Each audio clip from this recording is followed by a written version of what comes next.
Hello students, I hope you people have studied till module 3 deadlocks concept. So today I'm going to explain about memory management from the module 3. So what is memory management?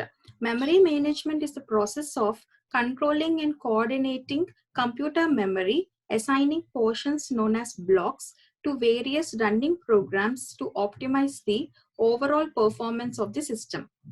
It is the most important function of an operating system that manages primary memory.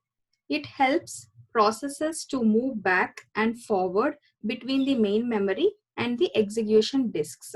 It helps operating system to keep track of every memory location irrespective of whether it is located to some process or it remains free. So from the diagram, you can see this is the base and limit register of the logical address space. What is logical address space? Logical address space is also called as virtual address, where you can see the base and limit registers here. So this is the base register and this is the limit register. So this is the combination of base and limit is called as virtual address. So here, this is the memory. So this is the processes, and for each process the address will be allocated.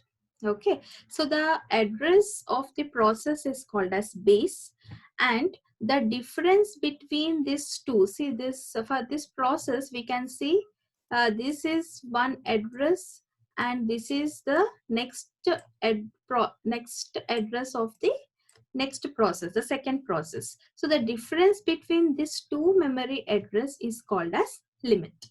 So this base register and limit register combinedly they are called as virtual address. Okay.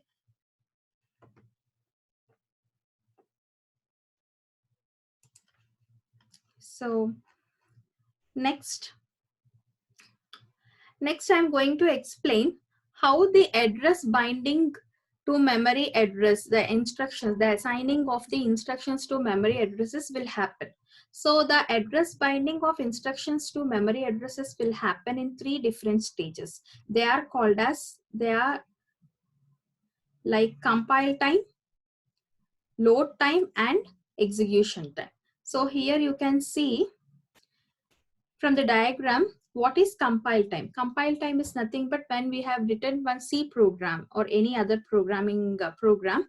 So that first step to execute that program is nothing but the compilation. So the source program will be converted to object program by using compiler. So that step is called as compile time. And the second step, the compiler, whatever output the compile time is giving, that will be given as input to the load time. So what happens in the load time? We will be defining some predefined functions. We will be using the predefined functions like printf and scanf and also some libraries. So the linking of these functions to that libraries will happen in this step, and that is called as load time. And execution time, it is also called as run time.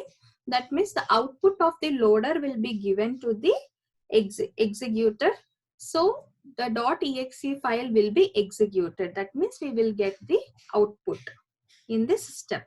So this is multi-step processing of a user program. So this will happen in the 3 stages: compile time, load time and execution time. And if you study this theory part, you will understand clearly about this topic.